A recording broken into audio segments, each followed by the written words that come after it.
قل أعوذ برب الناس ملك الناس إله الناس من شر الوسواس الخناس الذي يوسوس في صدور الناس من الجنة والناس.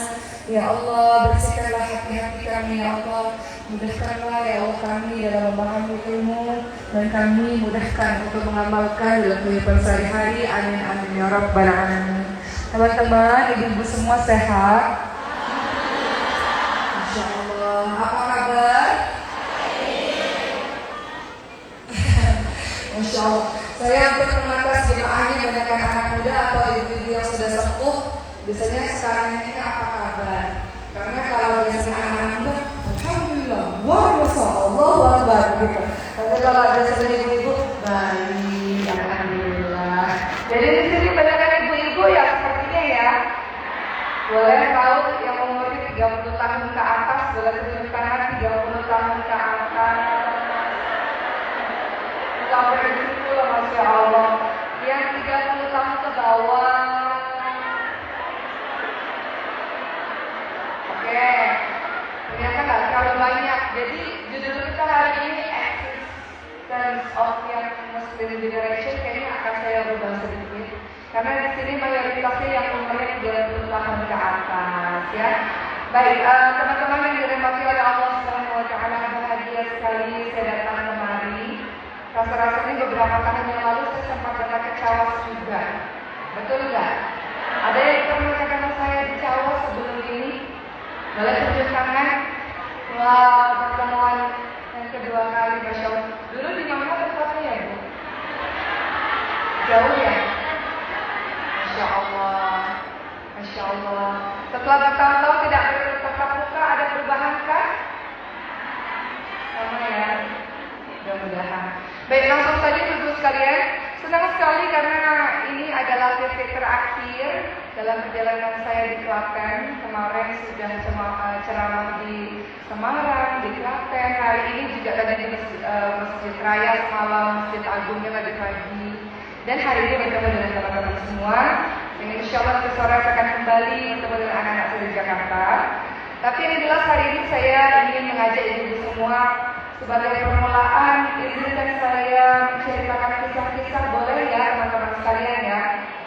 Boleh nggak cerita kisah-kisah orang-orang hebat supaya kita terinspirasi untuk jadi orang-orang hebat? Dan tidak sesuai dengan judul ini nggak apa-apa ya, karena saya lagi pengen cerita tentang bagaimana kita bisa menjadi orang hebat dan melahirkan generasi-generasi hebat.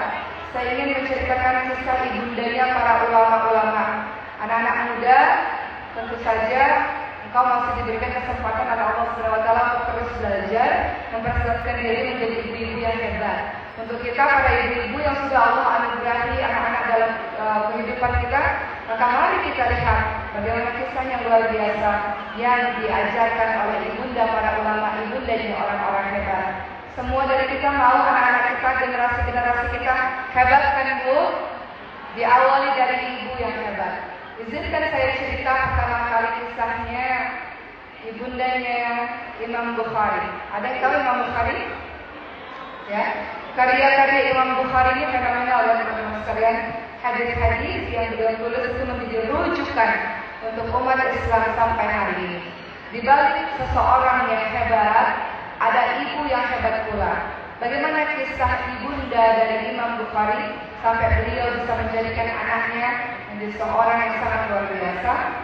Teman-teman sekalian, ketahuilah bahwa Imam Bukhari itu di masa kecilnya ternyata pernah memiliki kekurangan secara fisik, yang artinya salah satunya adalah beliau diuji oleh Allah dengan kebutaan, tidak bisa melihat teman-teman sekalian.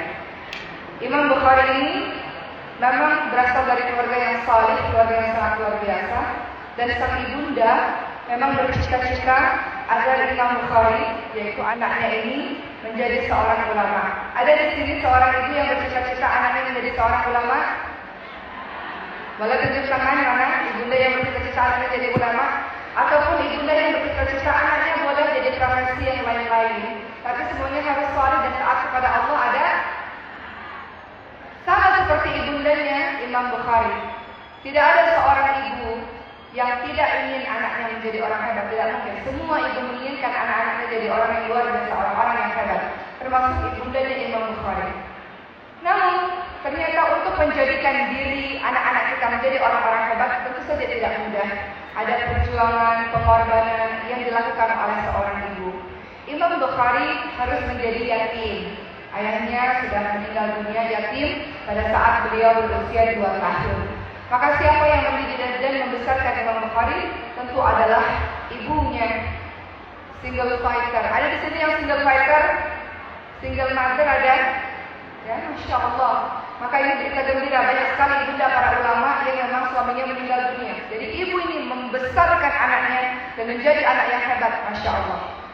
Ketika Imam Bukhari, teman-teman sekalian, di usia 2 tahun ayahnya meninggal dunia, ujian dari Allah tidak cukup sampai di situ. Karena ketika usia 4 tahun, Imam Bukhari mengalami yang namanya buta permanen. Apakah sang ibu meratap akan nasib anaknya, nasib dirinya, terus menangis, tidak berdaya, tidak melakukan apa-apa? Tidak. Ibunya Imam Bukhari melakukan berbagai macam ikhtiar dan usaha kemana-mana, berobat ke sana kemari, tidak pernah putus asa. Keimanannya, keyakinannya kepada Allah Subhanahu wa Ta'ala membuat dia terus bergerak melakukan sesuatu untuk anaknya.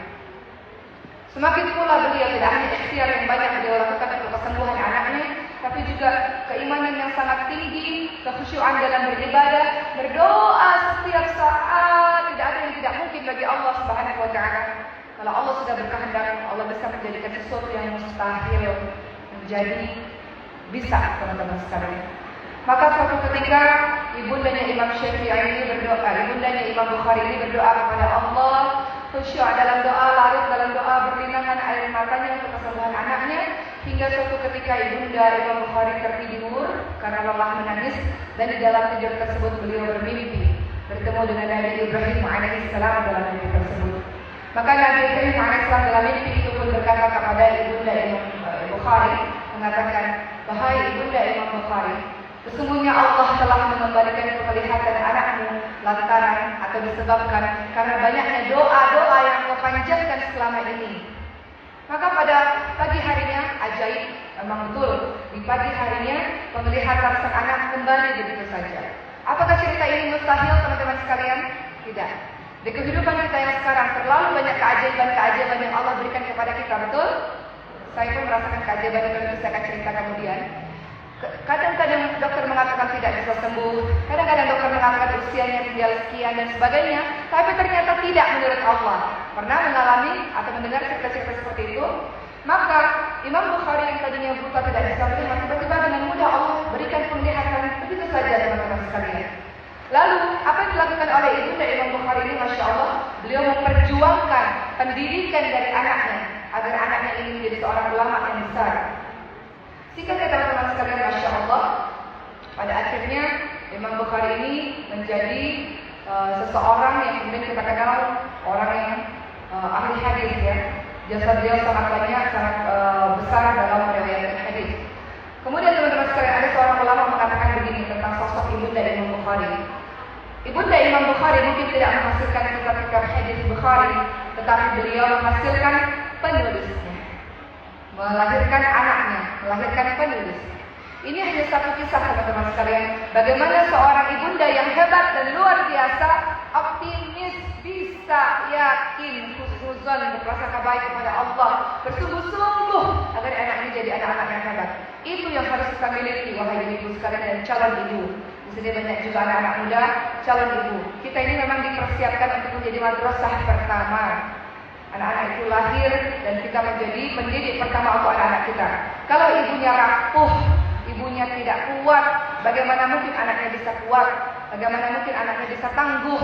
Tapi kalau ibunya tangguh, ibunya kuat, ibunya hebat, maka kita bisa melahirkan generasi-generasi yang baik, yang generation, generasi-generasi muda yang baik. Diawali dari kita menjadi seorang ibu yang hebat, pendidik yang hebat, yang tidak putus asa, yang tidak meratapi nasib, tapi terus bergerak maju karena kita mau anak-anak kita, generasi kita, keturunan kita menjadi anak-anak yang hebat. Izinkan saya menceritakan kisah kedua teman-teman sekalian, ibundanya ibundanya Sufyan Ats-Tsauri. Ya, beliau adalah Amirul Mukminin fil Hadits, disebutkan pemimpin umat Islam atas hadisnya Nabi. Sama juga yatim. Kisah-kisah ibunda para ulama ini rata-rata yatim teman-teman sekalian, tidak ada suami, suaminya meninggal dunia. Kemudian ibundanya ini menjadi guru, menjadi motivator, menjadi penyemangat untuk anaknya. Ibunya bekerja, banting tulang untuk bisa membuat anaknya belajar dengan baik. Dan ibundanya mengingatkan anaknya, wahai anakku, jika engkau menulis 10 huruf, lihat, atau engkau belajar sesuatu, lihatlah. Ketika engkau mempelajari ilmu, apa yang kau jumpai dalam dirimu. Kalau engkau mempelajari ilmu dan ternyata membuat rasa takutmu kepada Allah semakin menguat, semakin tenang dirimu, maka ketahuilah bahwa ilmu itu barokah untukmu. Tapi ketika engkau semakin belajar, semakin engkau jauh daripada Allah, maka ilmu itu tidak berkah untuk dirimu. Maka ibundanya Imam Sufyan Ats-Tsauri ini mengingatkan pada anaknya, belajar nak, jangan fokus untuk membiayaimu nak dengan kerja, dan mudah-mudahan dengan ilmu yang engkau pelajari membuat engkau takut kepada Allah Subhanahu wa taala. Ibu yang hebat, ibu yang sangat luar biasa. Ibu yang berjuang mati-matian agar anaknya bisa terus mendapatkan pendidikan yang baik, belajar dengan orang-orang yang baik, teman-teman sekalian. Ibunda Imam Syafi'i juga sama. Tidak ada suami, suaminya meninggal dunia. Dari Imam Syafi'i lahir di Gaza, Palestina, dan kemudian dibawa ke kota Mekah. Ibunda Imam Syafi'i mengajak anaknya untuk belajar kepada ulama-ulama besar, belajar Quran, belajar ilmu lainnya, belajar bahasa Arab. Ibunya lah yang membuat kurikulum pendidikan itu. Ibunya yang mengarahkan kepada anaknya Imam Syafi'i. Sehingga kita kenal Imam Syafi'i di usia 7 tahun sudah hafal Al-Quran, teman-teman sekalian. Dan Imam Syafi'i sudah diizinkan oleh Imam Malik untuk berfatwa di usia yang 15 tahun, sangat muda. Kenapa bisa? Karena ibundanya hebat. Ibunda hebat itu bukan ibunda yang harus sekolah S2, S3, profesor, bukan. Beliau ini ibunda yang tidak bersekolah. Artinya ibunda yang secara keilmuannya biasa-biasa saja. Tapi ibunda ini punya semangat, punya mimpi, punya goal, punya tujuan bahwa anak ini kelak menjadi orang besar. Betapa banyak ibu sekalian, betapa banyak kita lihat di zaman sekarang para sekalian. Ibunda kita mungkin, ibunda saya itu lulusan SMA. Makanya ketika tahun kemarin mohon izin, tahun 2022 kemarin, ketika saya promosi doktor ibu sekalian, saya kemarin selesai di Universitas Jakarta. Ketika kita pidato kan setelah ujian itu kita ada ucapan terima kasih. Saya katakan dalam keluarga besar kami tidak ada seorang pun yang sekolahnya sampai menempuh strata S3 seperti ini. Dalam keluarga besar kami, keluarga besar ayah dan keluarga besar ibu, inilah yang pertama. Ibu saya hanyalah lulusan seorang SMA, tapi mampu menghantarkan anaknya untuk terus mendapatkan pendidikan yang baik. Satu yang ibu ajarkan kepada saya adalah, ibu selalu mengingatkan kepada kami anak-anaknya, ibu lulusan SMA saja, tapi ingat, kita bisa melihat dunia adalah dengan banyak membaca. Ibu mengajarkan kepada kami anak-anaknya, jendela dunia adalah buku. Jadi banyak membaca, banyak belajar, banyak mencari tahu berbagai macam informasi. Jadi saya katakan, seorang lulusan SMA, ayah saya pun lulusan SMA, teman-teman sekalian.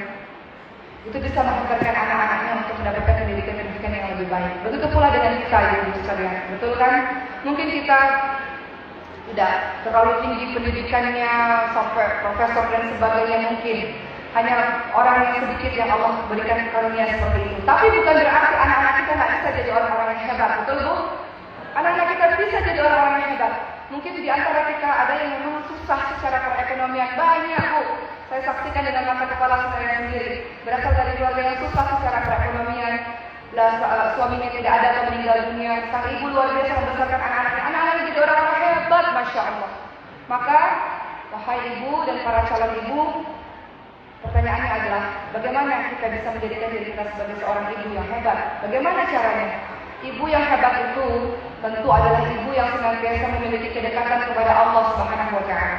Karena ketika orang-orang itu dekat kepada Allah Subhanahu wa taala, dia punya kesungguhan, tawakal ala Allah, husnuzon, kesabaran, betul? Coba kita lihat kisahnya Siti Hajar. Kisah ini saya terus berulang-ulang menceritakan teman-teman sekalian. Hari ini saya sedang ingin menceritakan tentang kisah ibunda-ibunda yang hebat, yang kita sadar bahwa tugas kita sebagai seorang ibu tidak main-main. Kita ini menciptakan generasi, membentuk generasi sebagai madrasah pertama. Itu sebabnya perempuan-perempuan harus terus pintar, terus belajar. Pintar itu nggak cuma sekolah di kampus aja kok. Kalau bisa di kampus, alhamdulillah. Kalau enggak apa-apa. Yang penting terus baca, terus belajar. Kita perlu menjadi perempuan-perempuan yang pintar agar kita bisa didik anak-anak kita menjadi anak-anak yang pintar untuk menyelamatkan generasi-generasi ini, insya Allah. Ingat kisah ibunda Siti Hajar, teman-teman sekalian. Beliau juga Allah takdirkan suaminya jauh. Nabi Ibrahim alaihissalam pada saat itu meninggalkan Siti Hajar dan Nabi Ismail alaihissalam di Makkah atas perintah Allah. Dan Siti Hajar tidak menangis, tidak meratap, tidak merenung terus-menerus, dan tidak mengatakan kenapa harus saya yang mengalami ini, saya ditinggalkan suami saya. Enggak begitu. Siti Hajar berjuang betul-betul, berlari-lari dari dekat sofa ke marwah ke sofa, hanya semata-mata agar bisa mendapatkan pertolongan untuk anak ini bisa minum, bisa bertahan hidup. Dan akhirnya berhasil. Allah Subhanahu wa Ta'ala takdirkan ada air zam-zam di bawah kakinya Nabi Ismail alaihissalam. Artinya apa? Kalau kita mau bentuk anak-anak kita hebat, generasi-generasi muda kita hebat, nggak pernah bisa lepas dari peran seorang ibu. Untuk seluruh wanita pada hari ini, kita ini memang ditakdirkan menjadi seorang ibu. Baik anak yang lahir dari rahim kita, maupun anak-anak didik kita, atau anak-anak lain. Tugas kita adalah menjadi madrasah yang pertama. Maka, teman-teman sekalian, saya hanya ingin mengatakan bahwa tugas dari para perempuan, bagaimana mungkin sesuatu yang kosong bisa mengisi yang lain. Artinya adalah tugas kita bagi para perempuan, bagi calon-calon ibu dan juga para ibu untuk terus-menerus belajar. Terus-menerus belajar setiap hari. Guru-guru banyak kok. Belajar apa? Belajar ilmu apapun, ilmu dunia, ilmu agama, wajib belajar. Sampai hari ini terus belajar Quran, sampai hari ini terus belajar agama atau belajar ilmu-ilmu lainnya, harus terus. Saya punya teman Bu, teman-teman sekalian. Saya tahu beliau sangat pandai, sangat pintar karena kami sama-sama pada masa di kuliah dulu kami sama-sama bersaing lah secara pendidikan. Ketika beliau menikah, suaminya mengatakan di rumah saja, jangan kemana-mana. Apakah perempuan ini tidak bisa berkembang? Tetap bisa berkembang. Kenapa? Karena beliau tetap belajar walaupun menjadi ibu rumah tangga. Betul ibu sekalian? Ibu-ibu jadi ibu rumah tangga tetap bisa belajar. Dengan cara apa? Dengan cara datang ke pengajian-pengajian, atau membaca, atau mendengarkan tausiah di handphone atau dimanapun. Silakan menjadi orang yang bersemangat menuntut ilmu, akan melahirkan anak-anak yang menuntut ilmu pula. Maka pada hari ini saya ingin agak sedikit berkonsentrasi juga setelah kita bahas ibundanya para ulama adalah semangat kita untuk senantiasa menuntut ilmu. Menuntut ilmu itu wajib bagi setiap muslim, teman-teman sekalian. Itu sebabnya ketika pertama kali surah yang turun adalah surah Al-Alaq ayat 1 sampai 5. Disuruh kita baca, disuruh kita belajar. Betul ya Bu? Bacaannya bagaimana? Boleh kita baca sama-sama surah Al-Alaq ayat 1 sampai 5. A'udzu billahi minasyaitonir rajim. Bismillahirrahmanirrahim. Iqra bismi rabbikal ladzi khalaq. Khalaqal insana min 'alaq. Iqra wa rabbukal akram. Alladzi 'allama bil qalam. 'allamal insana ma lam ya'lam. Itu surah pertama kali turun. Surah Al-Alaq ayat 1 sampai 5. Kita disuruh baca, disuruh belajar, disuruh telaah.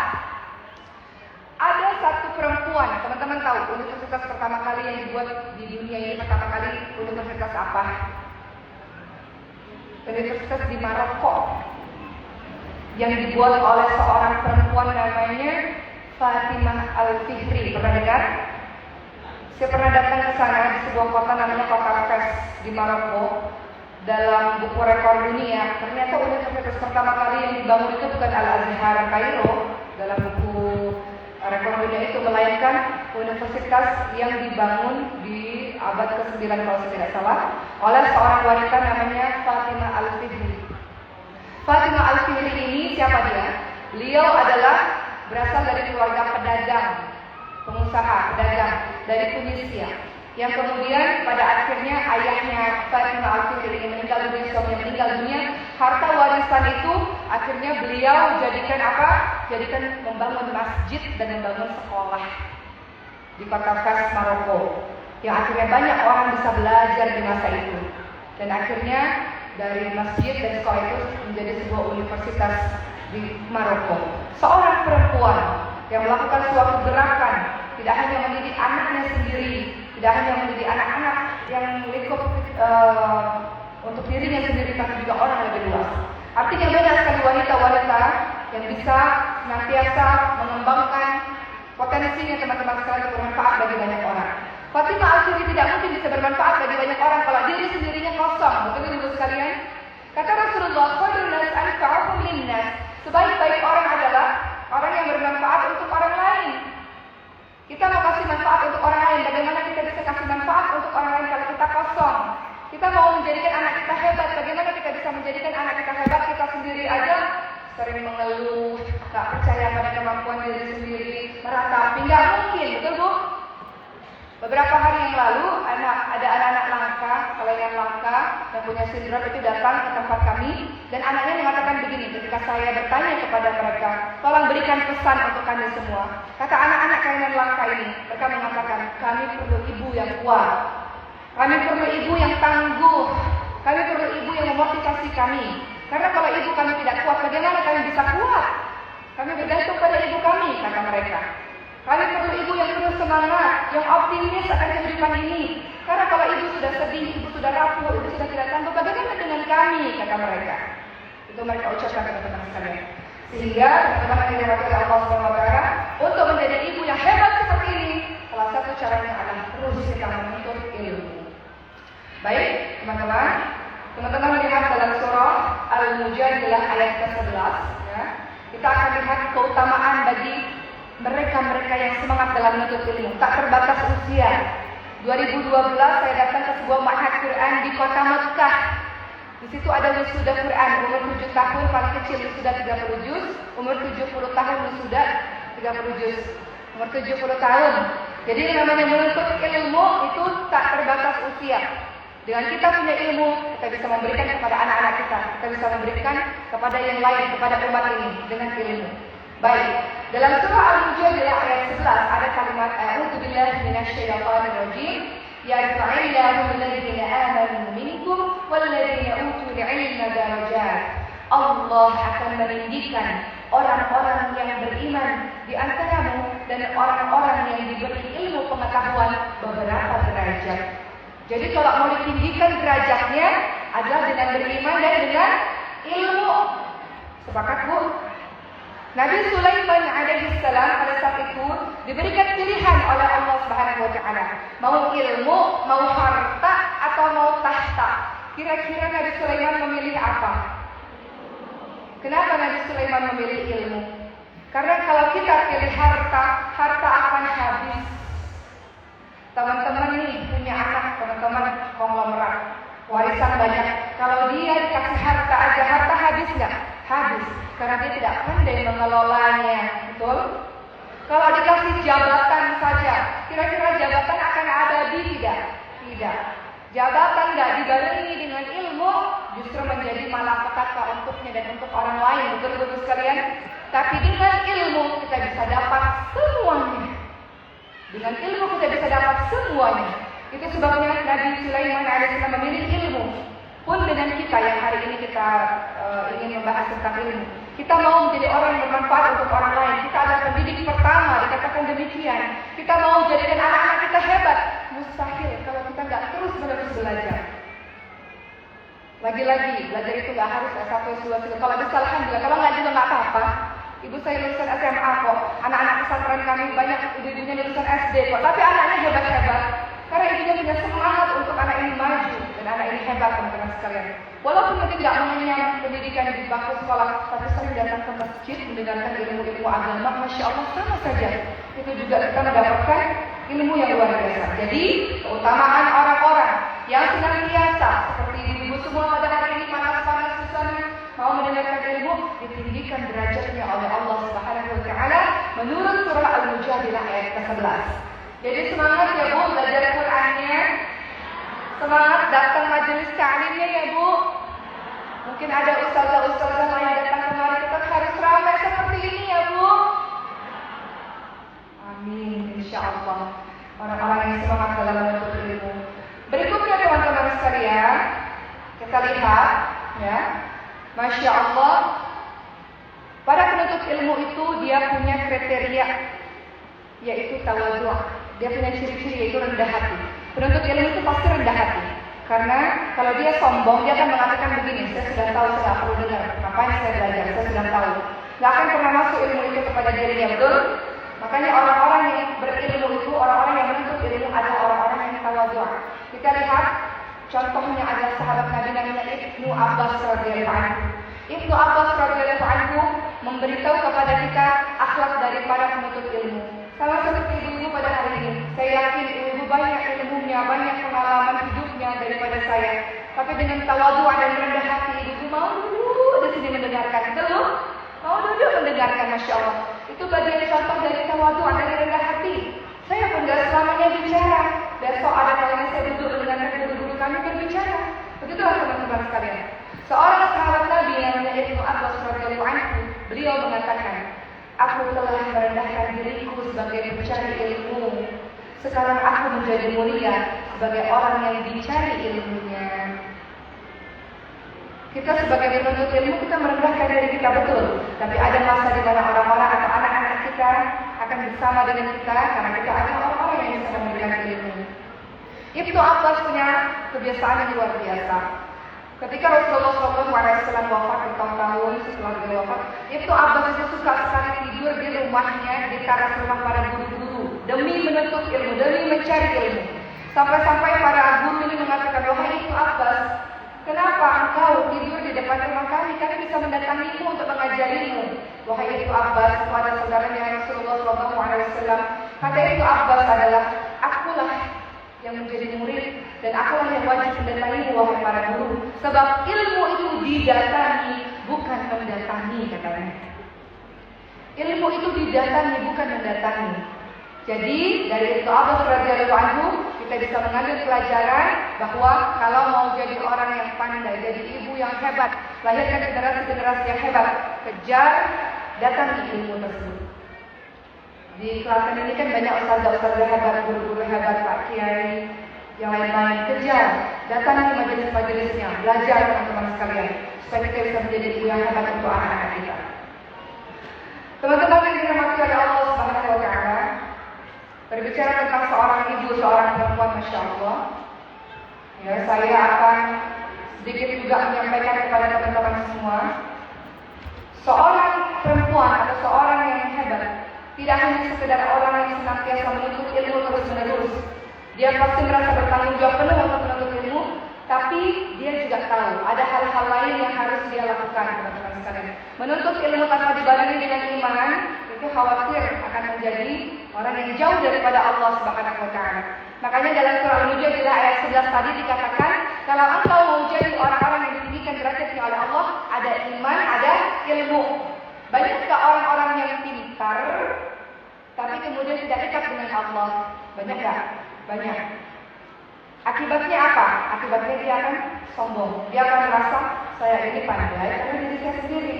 Saya ini pintar karena memang saya belajar, bukan karena pertolongan siapa-siapa. Yang akhirnya banyak orang-orang pintar yang akhirnya zalim. Banyak orang-orang pintar yang akhirnya berbuat aniaya. Kenapa? Karena pintarnya tidak dibarengi dengan iman. Dan kita ingin menjadi perempuan atau calon ibu atau ibu yang tidak seperti itu. Iman dan ilmu itu terus-menerus dibarengi. Dengan begitu insya Allah mendatangkan ilmu yang membuat kita takut kepada Allah. Yang disebut sebagai orang yang pintar. Ilmu, orang yang berilmu adalah semakin dia banyak ilmu, semakin dia takut kepada Allah Subhanahu wa Ta'ala. Maka ajarkan anak-anak kita, dia pintar, tapi jangan pintar dia kemudian sombong, pintarnya kemudian zalim, pintarnya kemudian dia lakukan kecurangan, tapi pintarnya membuat dia takut kepada Allah Subhanahu wa Ta'ala. Seperti ibunda yang para ulama. Beliau mungkin tidak punya pendidikan tinggi, tapi beliau terus belajar dan punya keimanan kepada Allah Subhanahu wa Ta'ala sehingga wajar menghasilkan anak-anak yang juga luar biasa. Kita kan ingin memperbaiki nasib kita, teman-teman sekalian, betul kan? Kita ingin generasi kita jauh lebih baik daripada kita. Dimulai dari diri kita sendiri, insya Allah. Teman-teman yang dirahmati oleh Allah Subhanahu wa taala, izinkan saya pada hari ini menceritakan berbagai macam perempuan-perempuan yang luar biasa di dalam Al-Quran dan dalam sejarah Islam. Kalau kita lihat tipe-tipe kepribadian ini harus kita miliki, tidak hanya untuk menjadi seorang muslimah yang baik, muslimah yang menjalankan perannya sebagai seorang ibu, sebagai seorang istri, dan sebagai seorang anggota masyarakat. Kita lihat di dalam Al-Quran ada berbagai macam jenis tipe wanita yang kita bisa ikuti, teman-teman sekalian. Pertama adalah tipe pribadi yang kuat. Ini diwakilkan oleh Siti Asyah. Siti Asyah siapa bu? Istri dari Fir'aun. Siti Asyah ini istri dari Fir'aun. Kalau mau bentuk generasi-generasi kita kuat, perhatikan sosok seorang Siti Asyah. Beliau adalah istri dari Fir'aun. Walaupun berada dalam cengkraman Fir'aun, dalam lingkungan yang tidak kondusif untuk beribadah kepada Allah Subhanahu wa taala, beliau tetap teguh menjaga akidahnya, teman-teman sekalian, dan harga dirinya sebagai seorang muslimah, dan tetap terus belajar, tetap terus taat kepada Allah Subhanahu wa taala. Kalau kita lihat dalam kehidupan yang sekarang, teman-teman sekalian, ya, kalau kita beralih kepada kisah tipe-tipe kepribadian wanita di dalam Al-Quran, dalam kehidupan kita sebagai seorang muslimah kadang-kadang tidak mudah. Ada saya katakan kita menuntut ilmu, kita belajar. Kadang-kadang tidak mudah. Kadang-kadang lingkungan kita nggak mendukung. Kadang-kadang penuh perjuangan untuk kita menjadi wanita yang lebih baik. Penuh perjuangan untuk kita lebih dekat kepada Allah Subhanahu wa taala. Namun lihat kisah dari Siti Asyah, masya Allah, Allah abadikan kisahnya di dalam Al-Quran. Bahkan dengan keteguhannya menjadi wanita yang baik, wanita yang saleh, wanita yang sabar, wanita yang punya kepribadian yang kuat, masya Allah, Allah Subhanahu wa taala memberikan rumah di syurga untuk Siti Asyah. Jadi teman-teman yang dirahmati oleh Allah Subhanahu wa taala, kita ingin lahirkan generasi-generasi muslim yang baik.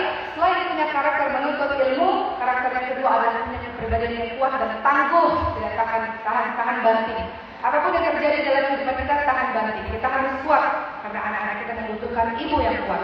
Bisa ibu sekalian punya kepribadian yang kuat, yang tangguh, yang teguh dengan pendirian. Kalau kita lihat Siti Asyah, masya Allah, beliau teguh dalam tauhidnya, kokoh dalam tauhidnya. Begitu pula dengan kita, ataupun anak-anak muda yang ada pada saat ini, kita ingin eksis, kita ingin terus ada. Anak-anak kita ingin anak-anak kita hebat, maka nggak mungkin dia bisa hebat tanpa kekokohan tauhid, kekokohan akidah yang diajarkan oleh ibunya atau orang-orang di sekitarnya. Kalau kita belajar dari kisah Siti Asyah, mau jadi wanita yang hebat, mau jadi wanita yang luar biasa, melahirkan anak-anak yang luar biasa, selain mereka menuntut ilmu, adalah pastikan bahwa dia memegang prinsip yang kuat, yang teguh, yang kokoh, salah satunya dalam hal akidah, teman-teman sekalian. Tipe wanita yang kedua di dalam Al-Quran yang diceritakan selain kisah Siti Asyah, siapa lagi ada yang tahu? Kisah Siti Maryam. Siti Maryam. Siti Maryam namanya diabadikan di dalam Al-Quran surah ke-19 dan surah Ali Imran, ada kisahnya Siti Maryam. Tipe kepribadian wanita yang ada dalam Al-Quran yang kedua yang kita bisa ikuti untuk diri kita para muslimah adalah seperti Siti Maryam. Siti Maryam mengajarkan pada kita untuk menjaga kesucian diri. Sebagai seorang muslimah, sebagai seorang wanita menjaga kesucian diri. Sebagai seorang ibu juga menjaga kesucian dirinya. Masya Allah, kalau kita lihat di dalam surah Ali Imran dikatakan pujian Allah untuk Siti Maryam. Kita bisa ikuti akhlak ini, teman-teman sekalian. Kita bisa ikuti karakter-karakter ini ya. Siti Maryam itu luar biasa, teman-teman sekalian. Dididik oleh ibu yang luar biasa. Nanti saya akan sampaikan sedikit tentang Siti Maryam.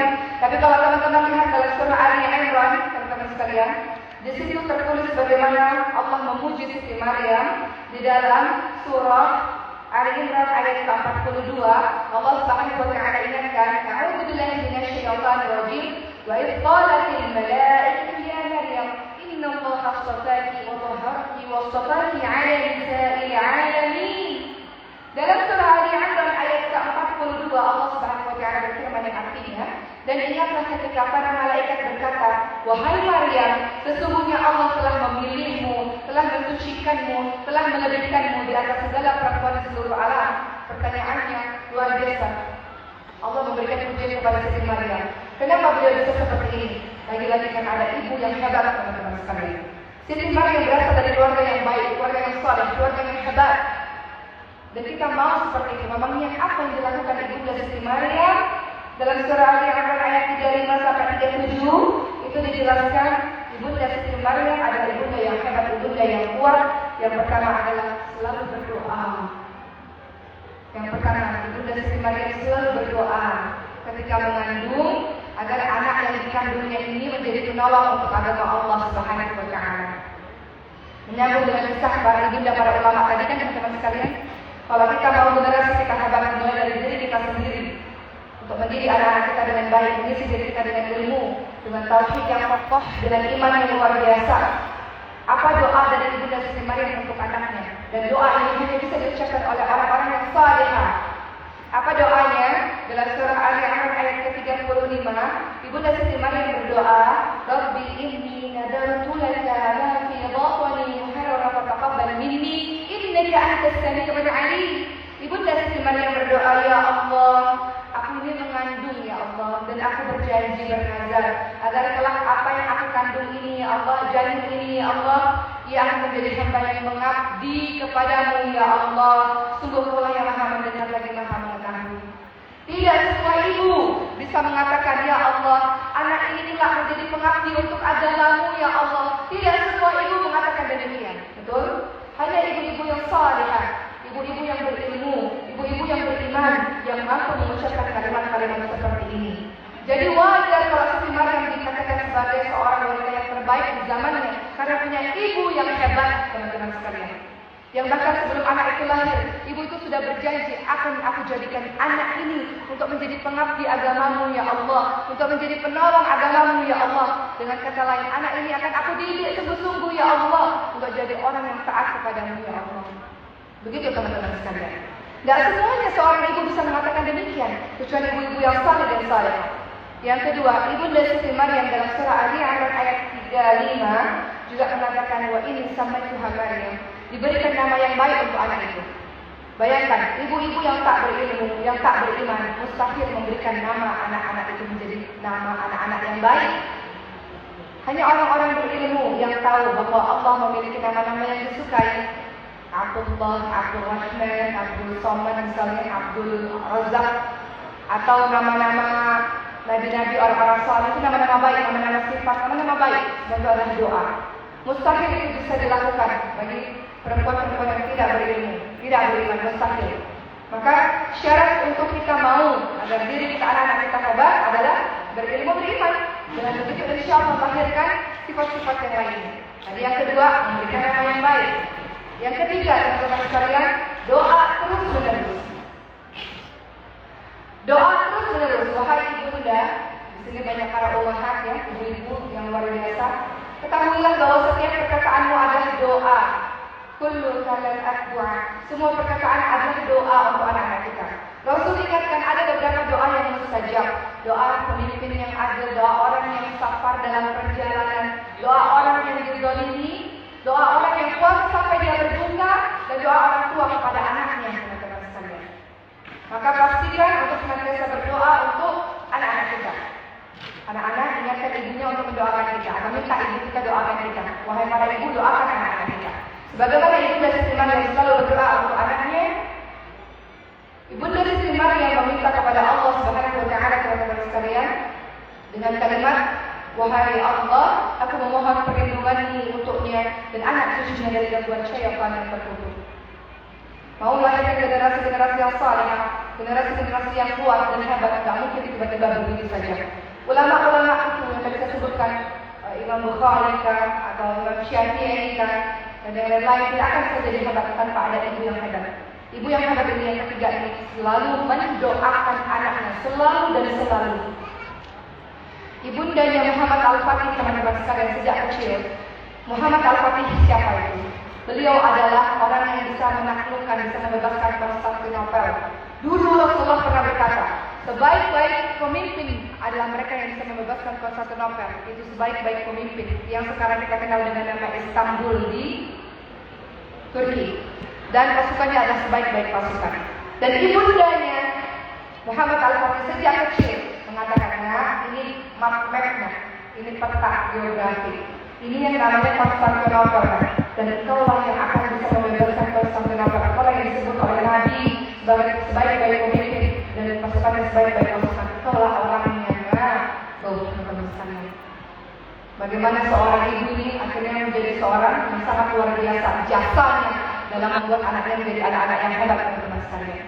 Jadi dalam pendidikannya Ibunda Siti Maryam yang ketiga adalah doakan anak itu terus-menerus. Yang pertama bertekad agar anak ini menjadi penolong agama Allah, kedua memberikan nama yang baik. Yang ketiga dalam surah Ali Imran ayat ke-36 berdoa untuk anaknya. Yang keempat dalam surah Ali Imran ayat ke-37 dijelaskan Siti Maryam ini teman-teman sekalian diberikan pendidikan yang terbaik dan terbaik oleh orang terbaik. Teman-teman sekalian, ibu sekalian, sebagian dari kita ada yang anak-anak kita kirim ke pesantren kan Bu, betul nggak? Kenapa? Pak, kita masukkan anak kita ke pesantren sedih nggak sedih? Ada contohnya, Siti Maryam dimasukkan orang tuanya ke pesantren tanda kutip. Siti Maryam dimasukkan ke Baitul Maqdis Palestina. Ibundanya sedih nggak? Sedih, tapi demi anak ini mendapatkan pendidikan yang baik dengan guru terbaik Nabi Zakaria alaihissalam, rela ibundanya ini berpisah sementara. Begitu pula dengan kita teman-teman sekalian. Di sini banyak ibu, mayoritas para umahat, para ibu. Di mana banyak dari kita yang berkorban nggak ketemu anak-anak kita sekian waktu. Ada anak-anak kita masuk pesantren, ada anak-anak kita sudah kuliah. Nggak apa-apa, orang begitulah proses pencarian ilmu. Sama seperti Siti Maryam yang sejak kecil sudah diberikan ke Baitul Maqdis Palestina, diasuh oleh Nabi Zakaria alaihissalam. Masya Allah, ibu yang rela berkorban ini betul-betul memikirkan pendidikan anak-anaknya, ilmu yang didapatkan untuk anak-anaknya. Akhirnya jadilah seorang Siti Maryam yang ahli ibadah. Dan yang kelima, Masya Allah, Ibunda Siti Maryam mengajarkan kepada kita dalam surah Ali Imran ayat ke-36. Pada saat itu Nabi Zakaria tanya kepada Siti Maryam, ya Maryam, ditanya makanan ini dari mana Maryam? Karena Nabi Zakaria melihat ada banyak makanan di sisinya Siti Maryam. Siti Maryam mengatakan, "Qala wa min 'indillah." Ini makanan dari Allah Subhanahu wa taala. Siti Maryam memang mendapatkan makanan langsung dari Allah, teman-teman sekalian. Tapi kalau kita lihat dalam kehidupan kita yang sekarang, kita mau jadi ibu yang hebat, melahirkan generasi-generasi yang hebat, tidak hanya ibu yang pandai secara ilmu dan terus belajar, ibu yang punya kedekatan kepada Allah Subhanahu wa taala, dan juga ibu yang terus mendoakan anak-anaknya, ibu yang memastikan bahwa dirinya dan anak-anaknya, keluarganya, makanan dan minuman yang masuk menjadi darah dan daging halal dan baik. Seorang muslim ini sangat hati-hati dengan makanan-makanan yang masuk ke dalam tubuhnya, teman-teman sekalian. Kita nggak bisa jadi generasi muslimah yang tangguh, yang kuat, yang salihah, anak-anak hebat kalau ada tercampur yang haram masuk ke dalam tubuh kita, betul? Makanya para istri orang-orang salih di zaman dulu mereka mengatakan, suamiku, carilah kerja yang halal. Kami bisa tahan dengan kelaparan, tapi kami tidak bisa tahan dengan panasnya api neraka. Tapi ada perempuan-perempuan zaman sekarang, aku mau ini, aku mau itu. Padahal suaminya tidak mampu, yang membuat suaminya korupsi gara-gara permintaan istrinya. Ada? Banyak? Dan ibu-ibu di sini tidak begitu. Kita tolong pasangan kita untuk memberikan yang halal, yang masuk menjadi darah, menjadi daging anak-anak kita. Bagaimana judul kita hari ini? Membentuk muslimah-muslimah yang eksis, yang terus terdepan, yang terus beredar di masyarakat dengan memberikan manfaat yang banyak. Gak mungkin bisa kalau ada terselipnya hal yang masuk ke dalam tubuhnya, teman-teman sekalian.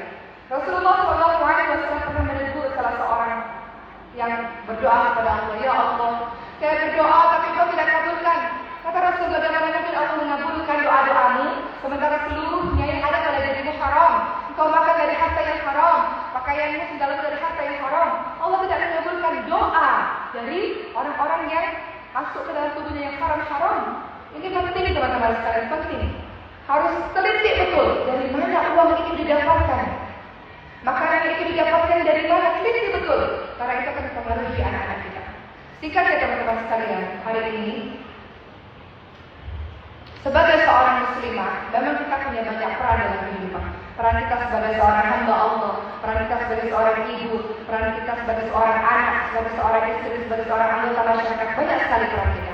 Tapi yang pasti adalah kita bisa menjalankan berbagai macam peran, khususnya menjadi seorang ibu, kalau kita menjadi pribadi-pribadi yang terus-menerus belajar, agar kita bisa memberikan sesuatu yang bermanfaat kepada anak-anak kita, kepada sekitar kita, insya Allah, di mana menuntut ilmu itu dibarengi dengan iman, Dengan begitu insyaallah yarfa'illahu alladziina aamanu minkum walladziina utul ilma darajat. Allah akan mengangkat derajat kita beberapa derajat dengan ilmu dan dengan iman.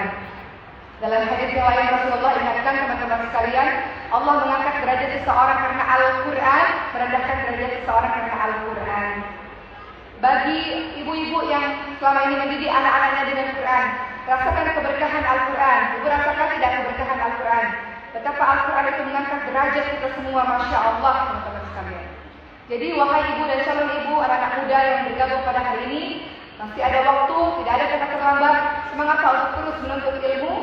Orang-orang yang menuntut ilmu itu para penghuni di langit dan di bumi senantiasa beristighfar untuk kita, meminta ampun atas kita teman-teman sekalian. Kita sedang berjuang di jalan Allah Subhanahu wa taala. Karena ilmu itu tidak hanya untuk diri kita sendiri, tapi untuk anak-anak kita, untuk adik kita, untuk orang-orang lain. Insya Allah seorang wanita cerdas lahirkan generasi-generasi yang cerdas, generasi-generasi kebanggaan Rasulullah SAW dengan ilmu insya Allah. Bapak dan Ibu yang dirahmati oleh Allah Subhanahu wa taala, izinkan saya menayangkan satu buah video di sini. Ini adalah video